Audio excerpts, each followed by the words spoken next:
On Alder Street, the Whitlock house had a rhythm. Every morning at exactly 6:45 a.m., the blinds rose in perfect unison. Control. Inside that carefully timed life lived Thomas and Lila Whitlock, a couple most people described as solid, stable, respectable. That word would later feel grotesque, because what was happening behind their closed doors was anything but stable. The shouting started at 10:38 p.m. on a cool October night. It wasn't the first time neighbors had heard raised voices drifting through the thin suburban air, but this time was different. Then came Lila's voice. Not angry, not argumentative, terrified. "You can't stop me." A crash followed, loud enough that a dog barked 3 houses down. And then nothing. No footsteps, no door slamming, no car engine roaring away. Just silence. The kind of silence that feels deliberate, forced, swallowed. No one called the police that night. People told themselves what people always tell themselves. It's not my business. Lila was gone. She didn't show up to work. She didn't answer calls. Her phone went straight to voicemail.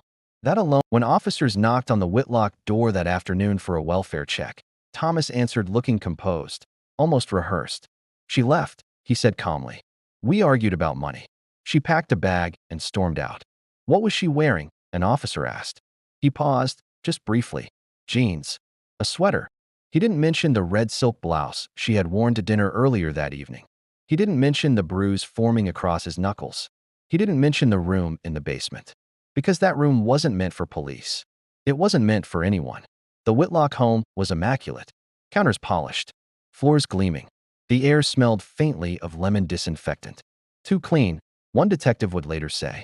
When investigators reviewed the original blueprints of the property, something didn't add up. Behind a built-in shelving unit secured with concealed latches, they found it. A narrow room hidden inside the foundation. The wallpaper was neutral, a metal chair bolted to the floor. A small drain embedded in the concrete. A camera mounted high in the corner. There were no obvious stains. No dramatic evidence. But forensic luminol told a different story. Under ultraviolet light, faint splashes glowed along the baseboards and pooled near the drain. This hadn't been an accident. It had been contained. While investigators processed the basement, financial analysts began combing through Thomas's records. Composed, admired. But over the last 3 years, small sums of money had quietly disappeared from client portfolios. Until they weren't. And Lila had found out. Her laptop, recovered from her sister's house, contained spreadsheets, meticulous notes, copies of statements Thomas believed he had shredded. She had discovered the embezzlement, disappearance. She had also recorded him. In one audio file saved in her email drafts, Thomas's voice was calm. "You don't leave me," he said evenly. Her voice trembled. "I'm not asking for permission." The recording ended with a loud thud. A neighbor's doorbell camera captured footage just after midnight the night she vanished. At 12:12 a.m., Thomas opened his garage. He looked methodical.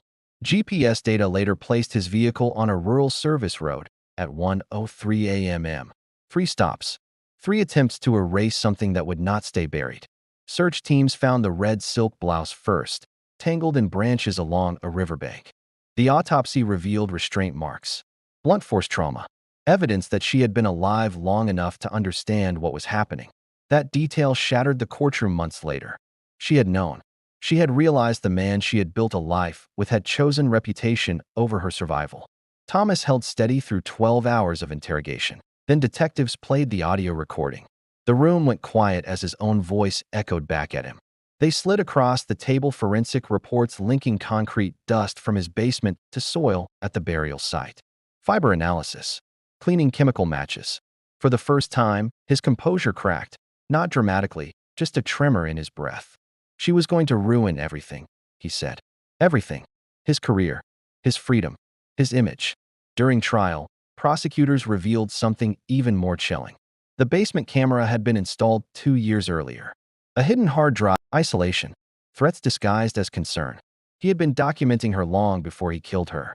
The jury deliberated for less than 5 hours. Guilty on all counts. First-degree murder, financial fraud, tampering with evidence. As the judge delivered life without parole, Thomas stared forward with the same expression neighbors had seen at summer barbecues. Calm, measured, empty. Afterward, Alder Street changed. People replayed every interaction in their minds. The way arguments stopped abruptly when someone knocked on the door. It had all been there. Subtle, muted, hidden behind politeness and community involvement. The Whitlock house eventually sold, but longtime residents still lower their voices when they pass it. Because the most terrifying part wasn't the hidden room, or the riverbank, or even the careful cleanup. How easy it was to believe the rhythm of that house meant stability. The blinds rising at 6:45 a.m., the porch light clicking off at sunrise, the trash bins rolling out at 8:10 p.m. Order. Predictability. Control. Behind closed doors, the deadly secrets were never loud enough for anyone to act until it was too late.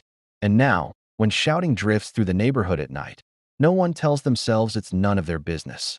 Because they learn the hard way that sometimes the most dangerous homes are the ones that look perfect from the outside.